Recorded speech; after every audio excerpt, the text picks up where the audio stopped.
सन्माननीय महापौर महोदय, सन्माननीय उपमहापौर महोदय, सन्माननीय आयुक्त महोदय, सर्व सन्माननीय सचिव महोदय, सन्माननीय अधिकारी वर्ग, नगरसेवक, नगरसेविका, पत्रकार बंधू आणि प्रेक्षकगृहातील प्रेक्षक बंधूंनो, ठराव क्रमांक 21 श्रीमती शैला जगदीश पाटील मॅडम यांनी हा ठराव, ही सूचना या ठिकाणी मांडली आहे. मी त्यांचं कौतुक करतो, परंतु नाण्याची दुसरी बाजू सुद्धा असते, या ठिकाणी या सभागृहानं राहिली पाहिजे. हा अधिकार फक्त निवडून आलेल्या एका पक्षाच्या सदस्यांसाठीच आहे का, हा माझा पहिला प्रश्न आहे. ठरावाची सूचना, ठरावाचे प्रश्न हे विचार न करता प्रत्येकाला संधी या ठिकाणी मिळाली पाहिजे का? सगळेजण नगरसेवक हे निवडून आलेले आहेत. ठराविक एका पक्षाच्या सदस्यांना आपण या ठिकाणी सन्मानित का केलं, हा माझा पहिला प्रश्न आहे. सन्माननीय सचिव महोदयांनी आम्हाला या ठरावाकरता, सूचनेकरता 10 दिवसाच्या पूर्वी मुदत द्यायला हवी होती, जी कायद्यात तरतूद आहे आणि तशा प्रकारचंच सभागृह या ठिकाणी चालतं. माझ्या या प्रस्तावाच्या मी मुळीच या ठरावाच्या विरोधात नाही, या ठरावाच्या बाजूनीच बोलतोय. परंतु महापौर महोदया, आपल्या अध्यक्षाखाली, आपल्या देखरेखीखाली ही सभा या ठिकाणी संपन्न होत असताना सर्व सन्माननीय सदस्यांना या ठिकाणी विश्वासात घेतलं गेलं पाहिजे, हा माझा पहिला प्रश्न होता. तोच प्रश्न आताही मी या सभागृहाला विचारतोय. सन्माननीय सचिव महोदयांनी आम्हाला जर विचारलं असतं तर आमच्या सत्सद विवेक बुद्धीला पटेल, रुचेल, भावेल असे प्रश्न या सभागृहातून निश्चित स्वरूपात नवी मुंबईच्या जनतेचे असतील, ते सोडवण्यासाठीच आम्ही या ठिकाणी आलोय. आमच्याही भावना आहेत या सभागृहाच्या दृष्टिकोनातून. जनतेने ज्या आशेनं आम्हाला निवडून दिलेलं आहे, त्या जनतेचे प्रश्न सोडवण्याकरता या ठिकाणी, भले आम्ही विरोधात असो, या ठिकाणी इतर पक्षाचे सदस्य असतील, परंतु आपण ठराविक एका पक्षाच्याच सदस्यांना जर बोलण्याची संधी किंवा त्यांना ठराव मांडण्याची संधी, असं जर देखावा चित्र तुम्ही या ठिकाणी निर्माण करणार असाल की हे चित्र हे विशिष्ट प्रकारे सत्ताधारी पक्षांच्या सदस्यांसाठीच आहे आणि विरोधकांच्या बिलकुल या ठिकाणी तुम्ही संधी देणार नसाल, तर ते महापौर महोदय हे चुकीचं आहे. मी सचिव महोदयांचा या ठिकाणी मी निषेध करतो. माझा तो अधिकार आहे आणि माझा तो अधिकार या ठिकाणी हिरावून घेतला गेला तर मी तितक्याच पोटतिडकीने या ठिकाणी या सभागृहात बोलेल, कारण त्या विश्वासानं या जनतेने मला या ठिकाणी पाठवलेलं आहे. माझी संधी हुकली म्हणून मी या ठिकाणी बोलत नाही, परंतु या ठिकाणी या सभागृहातल्या प्रत्येक सदस्याचा अपमान या ठिकाणी झालेला आहे. कारण यांनाही सुद्धा पक्षाने संधी दिलेली आहे, जनतेने निवडून दिलेली आहे. मागच्या दरवाज्यातून आलेले हे सदस्य नाही आहेत, हे पुढच्या दरवाज्यातून आलेले सन्माननीय सदस्य आहेत. मी शैला जगदीश पाटील मॅडमचं कौतुक करेन, अभिनंदन करेन. पहिल्याच टर्मला, पहिल्याच महिन्यात त्यांनी पहिलीच बाजी मारलेली आहे. चांगला विषय आहे. महापौर महोदय, उपमहापौर महोदय, हा विषय चांगला आहे, पण असे अनेक विषय आहेत जे आमच्या मनात आहेत, ते जनतेचे आहेत, ते जनतेच्या भावनेशी खेळणारे आहेत. आम्ही कंडोनियम अंतर्गत सभागृहात विषय घेऊन बोलणार आहोत, परंतु आम्हालाही कुठेतरी या ठिकाणी संधी या ठिकाणी दिली गेली पाहिजे. या ठिकाणी माझे सहकारी मित्र सूरजजी पाटील साहेबांनी या प्रस्तावावर बोलताना विस्तृतपणे सांगितलेलं आहे. आम्ही कौतुक करतो साहेब, चांगलं काम म्हणणाऱ्याला चांगलंच म्हटलं पाहिजे. या ठिकाणी आदरणीय गणेशजी नाईक साहेबांनी जर या ठिकाणी जनतेला या ठिकाणी सभागृहाच्या माध्यमातून अभिवचन दिलेलं आहे, तर ते पूर्ण करणं त्यांचं काम आहे आणि ते काम निश्चित स्वरूपात या ठिकाणी या सभागृहातून झालं पाहिजे. आम्ही विरोधी पक्षात जरी असलो तरी त्यांच्या भूमिकेशी सहमत आहोत, कारण तो जनतेशी बांधील असलेला प्रश्न आहे, जनतेच्या कराचा प्रश्न आहे. तो या ठिकाणी मोठ्या प्रमाणात आपण लावून धरलेला आहे. आम्ही कौतुक करतो, अभिनंदन करतो, परंतु ती संधी सगळ्यांनाच मिळाली पाहिजे. या कौतुकाच्या मागे केवळ एकाच पक्षाला तो अधिकार आहे असं जर गृहीत धरून चालणार असाल तर तो मी पक्षाच्या वतीनं, माझ्या पक्षाच्या भावनेच्या वतीनं, माझ्या गटनेता या अनुषंगानं मी या सभागृहात हा निषेध करतो. आणि सचिव महोदय, आपण नवीन आहात, आपल्याकडून भविष्यात अशी चूक होऊ नये अशी सुद्धा सूचना वजा विनंती आपल्याला या ठिकाणी करतो. कारण हे सभागृहात पहिलीच सभा आहे आणि पहिल्याच वेळेला ही पहिली चूक या ठिकाणी झालेली आहे आणि आमच्या दिव्या गायकवाड मॅडमनी या संदर्भात पत्र देऊन याचा जाब सुद्धा विचारलेला होता आणि परंतु त्या ठिकाणी त्यांना अपेक्षित उत्तर या ठिकाणी दिलं गेलं नाही. आणि म्हणून या प्रस्तावावर बोलताना प्रत्येक प्रस्ताव जोपर्यंत सभागृह परिपूर्ण होत नाही, या सभाची सूचना या ठराव मांडण्याचा अधिकार जोपर्यंत या सभागृहात येत नाही तोपर्यंत असे प्रस्ताव यायलाच पाहिजे नव्हते, परंतु तरी पण या ठिकाणी आले. सभागृह आत्ता परिपूर्ण झाले, परंतु सभागृह परिपूर्ण होण्याच्या पूर्वीच ही कार्यक्रम पत्रिका आलेली आहे. त्यामुळे सभागृहाची 4 चाकं सुरुवातीलाच आपण या ठिकाणी अभिनंदन प्रस्तावाला बोलताना बोललो, विरोधी महापौर, उपमहापौर, विरोधी पक्षनेता, सभागृह नेता ही परिपूर्णता आहे, ही लोकशाहीची चाकं आहेत. ही चाकं जोपर्यंत व्यवस्थित जोडली जाणार नाही तोपर्यंत याची गाडी सुरळीतपणे रुळावर येणार नाही. आणि असं असताना सुद्धा या ठिकाणी हा अपमानित करण्याचं काम या ठिकाणी या सचिव विभागाकडून झालं आहे. सन्माननीय महापौर महोदय आपल्या अध्यक्ष देखरेखीखाली झालेलं आहे, म्हणून मी या प्रस्तावाचं कौतुक करतो. परंतु आम्हाला या ठिकाणी कुठेतरी दाबण्याचं, आमच्या कुठल्या अधिकारावर गदा आणण्याचं काम या ठिकाणी केलेलं आहे. म्हणून मी शिवसेना पक्षाच्या वतीनं गटनेता या नात्यानं या ठिकाणी सचिव महोदयांचा आपलं या ठिकाणी निषेध करतो आणि थांबतो. जय हिंद, जय महाराष्ट्र. सन्माननीय दिव्या गायकवाड मॅडम. सन्माननीय महापौर मॅडम, सन्माननीय उपमहापौर, सन्माननीय आयुक्त सर, सर्व अधिकारी, सभागृह आणि प्रेक्षकगृहातील प्रेक्षक आणि पत्रकार बंधू भगिनी, हा जो शैला जगदीश पाटील मॅडम यांनी जो ठराव मांडलेला आहे त्या ठरावाला विरोध नाही आहे. पण जसं आता हलदरकर सरांनी सांगितलेलं आहे की सचिव मॅडमचा जो कारभार आहे त्या नवीन आहेत, पण चूक एकदा नाही तर चूक दोनदा झालेल्या आहेत. आणि पहिल्यांदा जेव्हा आपण जसे आता या सभागृहामध्ये नवीन सदस्य आहेत सांभाळून घेतो, तसं मॅडम जेव्हा आपण एखाद्या खुर्चीवर बसून जबाबदारीने काम करण्याचा प्रयत्न करतो तेव्हा आपण आजूबाजूला जे अनुभवी असतात त्यांना विचारात घेणं अत्यंत गरजेचं आहे. आणि मॅडमनी तर तसं केलेलं नाही आहे. मला माहीत नाही आहे की मॅडम खरोखर म्हणजे जे काय अटी शर्यती असतात की लॉची डिग्री, 3 वर्षाचा अनुभव मॅडमना आहे की नाही. चुका प्रत्येकजण करत असतो, पण चूक झाल्यानंतर त्या चुकीची अंमलबजावणी करणं हा एक भाग असतो. तो एक त्यांच्याकडून मला दिसलेला नाही आहे आणि ते व्हायला पाहिजे होतं. आणि कुठेतरी मॅडम असं वाटतंय की मतभेद झालेला आहे. हा ठामपणे मी म्हणजे विश्वासाने बोलत आहे, कारण का 28 तारखेला पण जी पहिली सभा होती त्यावेळेला मॅडमने 6 विषय पाठवले होते. दुसऱ्या दिवशी शुद्ध पत्रिका काढून फक्त 2 विषय घेतले. तेव्हा आपल्याला कळलं की हा आपण कुठेतरी चुकतोय. आणि नंतर सुद्धा त्याच्यानंतर आताची ही आपली आजची जी सभा आहे 20 तारखेची 20 फेब्रुवारी ही सभा आहे, मॅडमनी ॲक्च्युली निवेदनपत्र काढायला पाहिजे होतं आणि ठराव आणि जे आपले प्रश्न टाकायचे असतात प्रत्येक सदस्याला. आज इथे 111 सदस्य आहेत, निवडून आलेले आहेत, त्यांचे विश्वासाने त्यांना जनतेने पाठवलेले आहे इकडे, तर निश्चितपणे त्यांना पण त्यांच्या विभागाचे प्रश्न मांडायचे असतील. मग मॅडमने ते निवेदन का काढलं नाही त्याच्याबद्दल मी कमिशनर सरांना पत्र देखील दिलं होतं. आणि आपलं जो कायदा म्हणतोय की अधिनियम म्हणतोय की महाराष्ट्र महानगरपालिका 1949 44 अंतर्गत कलम 44 अंतर्गत जो कायदा म्हणतोय की नगरसेवकांच्या अधिकारावर तुम्ही गदा मॅडमने आणण्याचा सचिव मॅडमने प्रयत्न केलेला आहे आणि तो बाधित केलेला आहे. मग असं असताना हे व्हायोलेशन ऑफ लॉ झालेलं आहे. तरी सुद्धा आता सकाळपासून म्हटलं कुठेतरी एक मेसेज वेगळा जायला नको म्हणून सभा चालवली. जसं हलदरकर सरांनी म्हणालं की सभागृह नेते झाल्यानंतर विरोधी पक्ष नेत्यांची निवड झाल्यानंतर आपली सभा म्हणजे आपल्या सभागृह हा परिपूर्ण होतो. ह्याच्यानंतर आणि मला असं वाटतं की या पहिल्या सभेमध्ये हे नवीन जे सदस्य असतात प्रत्येकाला एक असं वाटतं की आपल्याला हे पद की आपल्याला ही कमिटी मिळाली असेल, तो वेगळा आनंद असतो. मॅडम आपण 5-6 वर्ष आपला ॲडमिनिस्ट्रेटर होते, एवढी घाई काय होती? अगदी नियमाचं उल्लंघन करून आज मॅडमनी हे विषय मांडलेले आहेत. आणि मला वाटतं हळदरकर सरांनी सगळे आपल्या निदर्शनात मी पण आणून दिलेले आहेत, तरी पण त्याच्यावर काही अपेक्षा होती की त्याच्यावर काहीतरी निर्णय घेतला जाईल किंवा पुढे मी अपेक्षा करते की सर्व सदस्यांना हे इक्वल अपॉर्च्युनिटी द्यायला लागेल. तुम्ही जर विषय देखील पाहिलेत मॅडम तर 9 तारखेला सगळे ठराव टाकलेले आहेत. त्यांना सगळ्यांना स्वप्न पडलं की 9 तारखेलाच तुम्ही बघा सगळ्यांचे ठराव आहेत ते 9 तारखेलाच आहेत सगळे सन्माननीय सदस्य.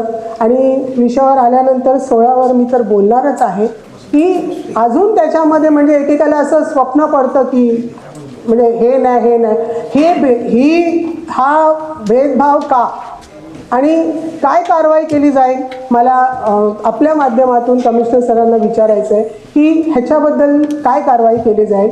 हे जर पहिल्याच दिवशी आपण जर जनतेला सभागृहातून पवित्र सभागृहातून आपण हा मेसेज देतोय की सभागृह हा कशा पद्धतीने चालतोय, तर कुठेतरी मला वाटतं तो चुकीचा मेसेज जातोय आणि ह्याच्यावर म्हणजे मला उत्तर हवं आहे आणि आपण काय करणार आहात हे मला प्लीज सांगा आणि पुन्हा बोलण्याची संधी.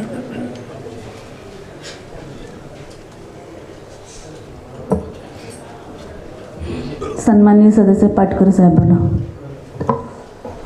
सन्माननीय महापौर साहेब, सन्माननीय उपमहापौर, सन्माननीय सर्व सदस्य, आता हा जो आपण ठराव आणलेला आहे, हा ठराव वाचल्यावर असं मनात थोडं बरं वाटते. म्हणून या ठरावाला माझा अर्धा पाठिंबा आहे, अर्धा नाही.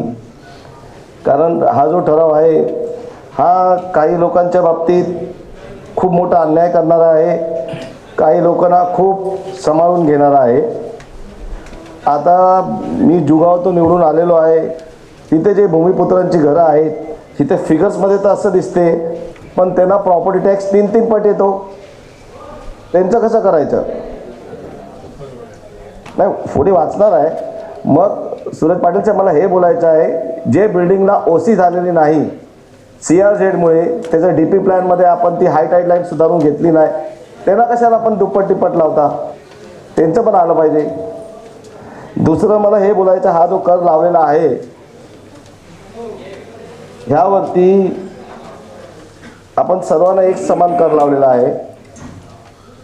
आता सागर नाईक साहेब एवढे पैशावाले आहेत, त्यांच्याकडे गाड्या आहेत, एवढे चांगले हुशार आहेत, समजा माझ्याकडे आहे, मला पण एकच टाईपचा कर लावणार.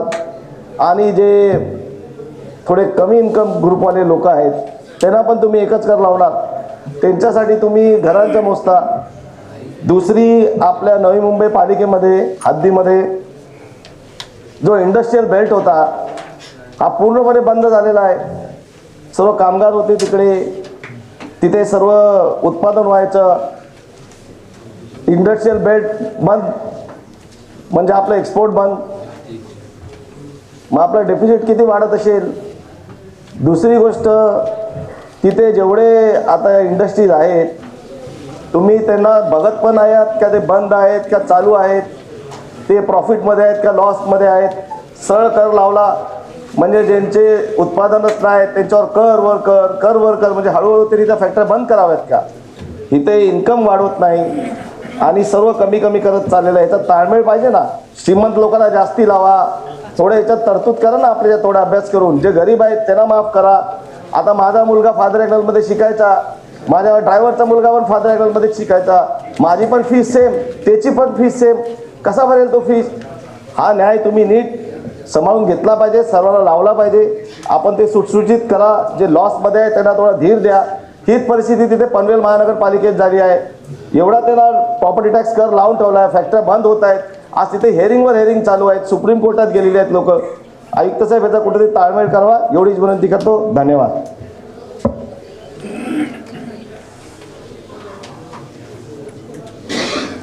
सन्माननीय सदस्य बोला.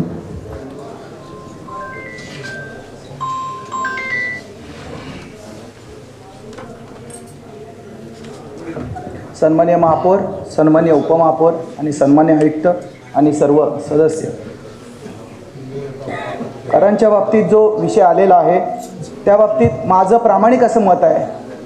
मधी उपमुख्यमंत्री एकनाथजी शिंदे साहेबांनी घोषणा केली होती, ते नगरविकास खात्याचे सुद्धा मंत्री आहेत, की 500 स्क्वेअर फूटपर्यंत घरांना सवलत असावी. ज्या प्रभागाचं मी नेतृत्व करतो तो प्रभाग 90% हा LIG आणि MIG घरांचा आहे. आज तुम्ही परिस्थिती बघत असाल की खूप महागाई वाढलेली आहे. लोक 15, 20, 25 हजारमध्ये संसार करतायत. मुलांच्या शिक्षणाच्या फी अवाढव्य झालेल्या आहेत. तर नवी मुंबई महापालिकेने जर 500 स्क्वेअर फूटपर्यंत घरांना सवलत दिली तर नक्कीच नवी मुंबईकरमध्ये सर्वसामान्य जनता आपला आभार मानेल. त्यामुळे माझी आणि माझ्या पक्षाची विनंती असेल की आपण 500 स्क्वेअर फूट पर्यंत घरांना सवलत द्यावी. धन्यवाद. सन्माननीय ताबे साहेब बोला.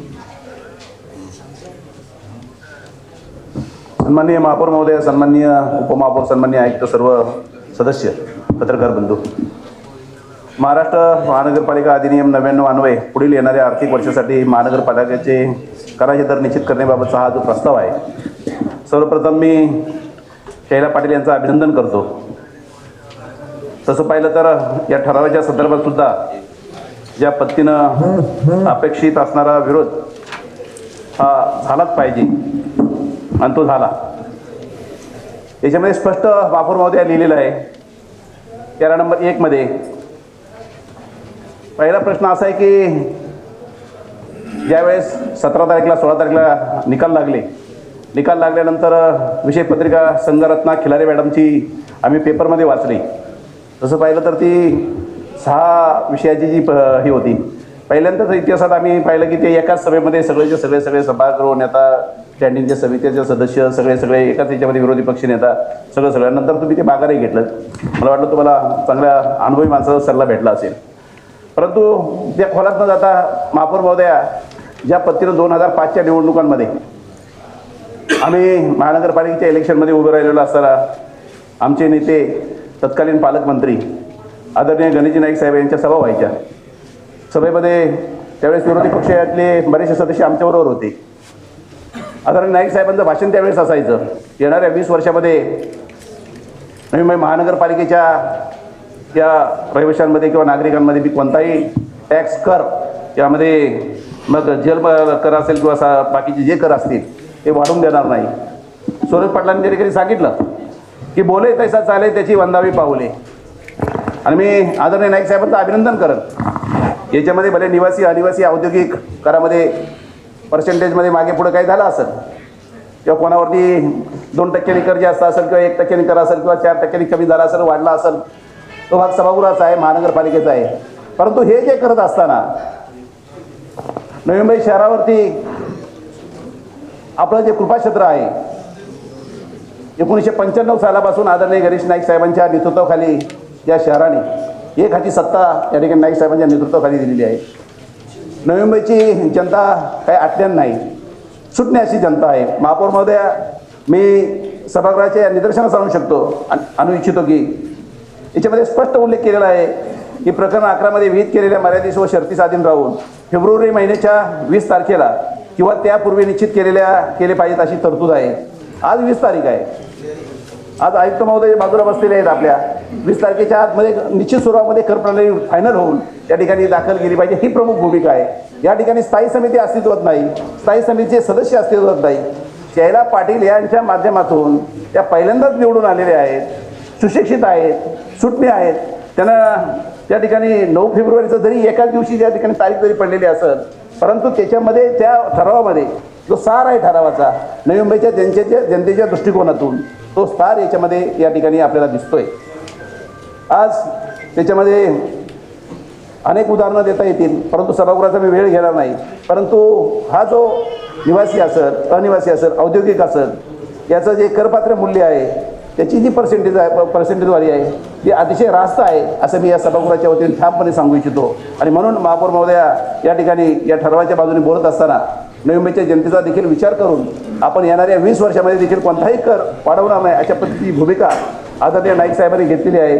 ती अतिशय चांगली आणि स्तुत्य अशी भूमिका आहे. मी या सभागृहाच्या वतीनं त्यांचं अभिनंदन करत आणि या ठरावाला पाठिंबा देतो.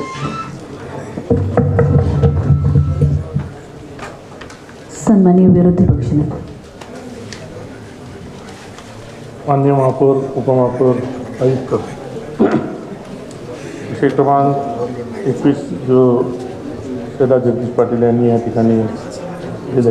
पहिलं तर मी मनोज बोलला तसा की सचिव मॅडमला मला विचारायचं होतं की सभागृह अस्तित्वात न येता तुम्ही हे विषय कसे काय पटलावर आले. कारण ह्या सभागृहाची परंपरा आहे. कारण माझा पण 3rd टर्म आहे. सर्वांना माहिती आहे की ज्यावेळेस सभागृह येतो त्यावेळेस तुमच्या सचिवाच्या मार्फत आम्हाला पत्र दिलं जातं किंवा तुमचे ठरावाची कॉपी आम्हाला ठराव पाठवा. नंतर मग तुम्ही महापौरांच्या याच्याने तुमचं जो ॲजेंडा तयार होतं पण तुम्हाला एवढी घाई का लागली पाहिजे. म्हणजे कोणाच्या प्रेशरमध्ये तुम्ही आणला. जर असं जर प्रेशरमध्ये आणायचं असेल तर मग आम्हाला सभागृहात आम्हाला बसून का उपयोग. विषय चांगला आहे, सर्व गोष्टी चांगल्या आहेत, पण हा तुम्ही घाई काय केली. परत घाई आता सभागृह नेत्यांनी हे केलं की नाही तो आता 2 विषय झाला तर परत 20वा विषय 3रा विषयाच्या अगोदर हा विषय तिथं घेऊन येऊन सांगितलं. म्हणजे ही जी सिस्टीम आहे मग सिस्टीममध्ये कुठंतरी वेगळेपणा चालवलं आहे का? आज आपलं सभागृह चांगलं चाललंय आणि मी विचारतो विषय आलाच कशाला?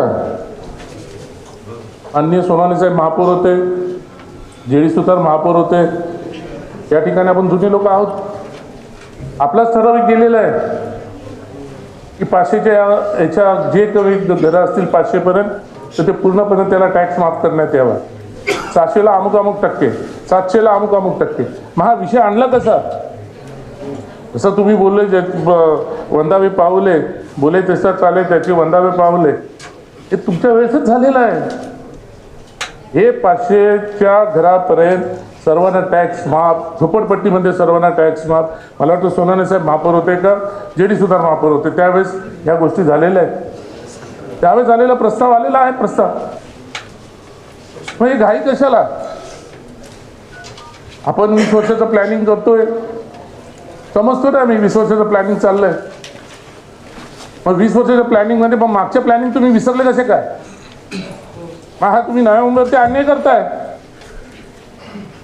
तुम्हाला अधिकार काय मग नव्या मुंबईवरती अन्याय करायचा?